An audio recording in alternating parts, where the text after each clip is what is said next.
अंडे टूटने वाले हैं। अगर मेरे अंडों को कुछ हुआ तो इसका पूरा दोष तुम्हारा होगा। अरे गोरी कौवी, तुम मुझ पर झूठा इल्जाम क्यों लगा रही हो? मैंने तुम्हारे घोंसले को पंख तक नहीं लगाया। ये किसी तूफान का असर है। तूफान का असर? तूफान के बाद ही तो मैंने अपना घोंसला ठीक किया था। उसके बाद ये कैसे टूटा मैं जानती हूँ। ये तुमने किया है। मेरी गैर मौजूदगी में तुमने मेरे घोंसले को तोड़ा है। गोरी, मैंने कहा ना कि मैंने ऐसा नहीं किया। क्या तुमने किसी और से पूछा है? हो सकता है किसी और पक्षी ने तोड़ा हो। किसी और ने नहीं, ये तुमने ही किया है। तुम्हें सजा जरूर मिलेगी। चलो इस मामले को चील महारानी के पास लेकर चलते हैं। दोनों पक्षी गुस्से में चील महारानी के पास जाते हैं। महारानी, हमें न्याय चाहिए। कबूतर ने मेरा घोंसला तोड़ दिया है। अब मेरे अंडे खतरे में हैं। महारानी, ये सरासर झूठ है। मैंने गोरी कवि का घोंसला नहीं तोड़ा। मैं तो उसके घोंसले के पास भी नहीं गया। ये मुझ पर लगाया गया झूठा इल्जाम है। वही झगड़ा, घोंसले और अंडे। हर रोज मैं ये फैसले कर कर के थक गई हूँ। क्या मैं इन छोटे छोटे मामलों में उलझी रहूंगी? जंगल में सब जानते हैं मेरा सलाहकार कालू कौवा बुद्धिमान है। वो हर समस्या का हल जानता है। तुम दोनों उसके पास जाओ। जो भी वो फैसला करेगा वही अंतिम होगा। गोरी कवि और कबूतर कौवे के पास जाते हैं। सलाहकार कौवे जी, हमें महारानी चील ने भेजा है। जंगल का हर मामला मेरे पास ही क्यों आता है? अच्छा चलो बताओ क्या हुआ है। ये काली कवि मुझ पर इल्जाम लगा रही है कि मैंने इसका घोंसला तोड़ा है, मगर मैंने ऐसा कुछ नहीं किया। सलाहकार जी, ये झूठ बोल रहा है। मैंने इसे अपने घोंसले के पास देखा है। भला आप बताएं और कौन होगा जो मेरा घोंसला तोड़ने की हिम्मत करेगा? गौरी की बात ठीक है, घोंसला अचानक नहीं टूट सकता। कबूतर, अगर तू निर्दोष है तो क्या तेरे पास अपनी सफाई के लिए कोई सबूत है? सबूत? मैं तो अकेला रहता हूँ। मैं कैसे साबित करूँ कि मैंने ये सब नहीं किया? अगर सबूत नहीं है तो मुझे कवि की बात को सच मानना होगा। तुम्हें कवि का घोंसला फिर से बनाना होगा। यही मेरा फैसला है। कालू जी, ये कैसा न्याय है? आपने बस एक पक्ष की बात सुनी और दूसरे को सुना तक नहीं और फैसला कर दिया। क्या ये सही है? मेरी बुद्धिमानी पर सवाल मत उठाओ। मेरा ये फैसला अंतिम है और जाओ यहाँ से। फिर कबूतर दुखी होकर वहाँ से चला जाता है और गोरी कवि गर्व से उड़ जाती है। कबूतर अपने घर पे बैठा रो रहा था। तभी हरियाली तोती और पिंकी चिड़िया कबूतर के पास आती हैं। कबूतर, हमें पता चला है कि सलाहकार कालू ने तुम्हारे खिलाफ फैसला दिया है। ये तो सरासर गलत है। हमें सच्चाई का पता लगाना होगा। हाँ कबूतर, हम ये फैसला महारानी चील के पास लेकर जाएंगे। कौवे ने घमंड में आकर गलत फैसला सुनाया है। अगर तुम दोनों मेरा साथ दो तो शायद मुझे न्याय मिल सके। फिर वो तीनों चील महारानी के पास जाते हैं। चील महारानी, हमें आपसे न्याय चाहिए। सलाहकार कौवे ने कबूतर को गलत फैसला सुनाया है। ये जंगल में अन्याय का सबसे बड़ा कारण बनेगा। महारानी, सलाहकार ने कवि की बात सुनी जबकि कबूतर को नजरअंदाज कर दिया। क्या ये हमारे जंगल का न्याय है?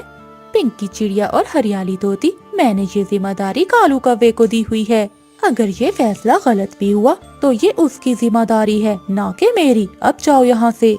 महारानी, मैं निर्दोष हूँ, मेरी बात तो सुने। मैंने कह दिया ना कि कालू का फैसला ही अंतिम है तो अंतिम है। चलो जाओ यहाँ से अब। फिर वो तीनों नाराज होकर वहाँ से चले जाते हैं। वो तीनों एक पेड़ के नीचे बैठे सोच रहे थे। तभी रानो चिड़िया वहाँ आती है। तुम सब इतने उदास क्यों हो? क्या हुआ? रानो, कौवे ने कबूतर के खिलाफ गलत फैसला दिया है और महारानी हमारी बात तक नहीं सुन रही। अब हम क्या करें?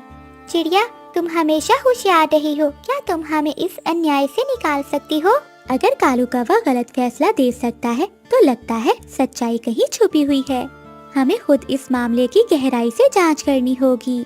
कबूतर भैया, आप चिंता न करें, मैं खुद इस सच्चाई का पता लगा लूंगी। फिर रानो चिड़िया गोरी कवि के घोंसले के पास जाती है। गोरी कवि रानो चिड़िया को देखकर चौकन्नी हो जाती है। गोरी बहन, मुझे आपके घोंसले की जांच करनी है, ये पता लगाने के लिए कि इसे किसने नुकसान पहुंचाया है। तुम्हें यहाँ आने की इजाजत किसने दी? ये घोंसला मेरा है और मैं किसी को पंख नहीं लगाने दूंगी। गोरी बहन, अगर आप सच्ची हैं तो आपको डरने की कोई जरूरत नहीं। मैं बस सच्चाई का पता लगाना चाहती हूँ। ठीक है चिड़िया, मगर जल्दी करो, मुझे अपने घोंसले की सुरक्षा करनी है। फिर रानो चिड़िया मिठू तोते और बुलबुल को साथ लेती है और घोंसले की जांच शुरू करती है। रानो चिड़िया देखती है कि घोंसले के पास एक टूटी हुई डाली और पंजों के निशान हैं। ये तो अजीब है, घोंसला किसी तूफान से नहीं टूटा, ये निशान तो किसी बड़ी पक्षी के लगते हैं। हाँ चिड़िया, कबूतर से इतनी बड़ी डाली नहीं टूट सकती। हाँ चिड़िया, और ये पंजों के निशान भी किसी बड़े पक्षी के हैं। लेकिन ये सब कौन कर सकता है, हमें और जानकारी चाहिए। फिर रानो चिड़िया और मिठू तोता पंजों के पीछे पहाड़ों की ओर चले जाते हैं। अचानक एक बड़ा बाज वहाँ से उड़ता है। वो मरे हुए चूहे को वहाँ से लेकर जा रहा था। हाँ, ये बाज ही हो सकता है जो हमेशा पक्षियों के घोंसले उजाड़ता है। शायद इसी ने ही कवि का घोंसला तोड़ा है। रानो, अगर ऐसा ही है तो हमें इसे पकड़कर सच्चाई साबित करना होगी। नहीं तोते भैया, हम ये खतरा नहीं उठा सकते। अब हमें पता चल गया है, हमें जाकर कव्वे को बताना होगा। फिर वो सब पक्षी कव्वे के पास आते हैं। सलाहकार कव्वे, मैंने पता लगा लिया है। गोरी कवि का घोंसला कबूतर ने नहीं बल्कि एक बाज ने तोड़ा है।